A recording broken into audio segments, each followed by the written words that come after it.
In today's video, I'm going to teach you how to connect ManyChat to Google Sheets and automatically pull coupon codes into your messages. To get started, open ManyChat and head to your settings area. From there, go to integrations and find the Google option. This is where you'll link your Google account so ManyChat can communicate with your spreadsheet. As you connect the account, make sure you choose the correct Google profile, especially if you manage more than one.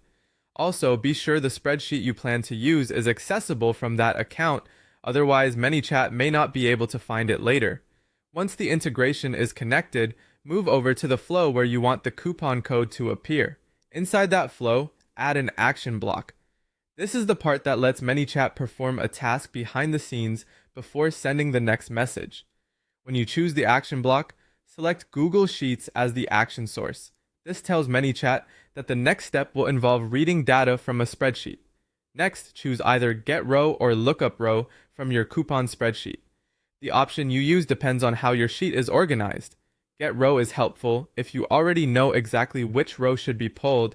Lookup Row is useful when ManyChat needs to search the sheet based on a value, like a user detail or another matching field. At this stage, select the correct spreadsheet and worksheet carefully and confirm that the column containing your coupon codes is clearly organized. Clean spreadsheet structure makes automation much more reliable. After the row is fetched, map the coupon cell to a custom user field in ManyChat. This step is important because it stores the coupon value inside the contact's profile, which makes it easy to reuse later in the flow. If you haven't already created a custom user field for coupon codes, make sure you use the appropriate field designed for storing text. Finally, insert that custom user field into your message. This is what allows each user to receive the coupon code pulled from Google Sheets in a personalized way. Before you publish the flow, test it carefully to confirm that the correct row is being pulled and that the coupon appears properly in the message.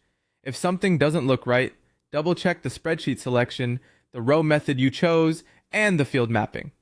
That's it. Once this is set up, ManyChat can automatically deliver coupon codes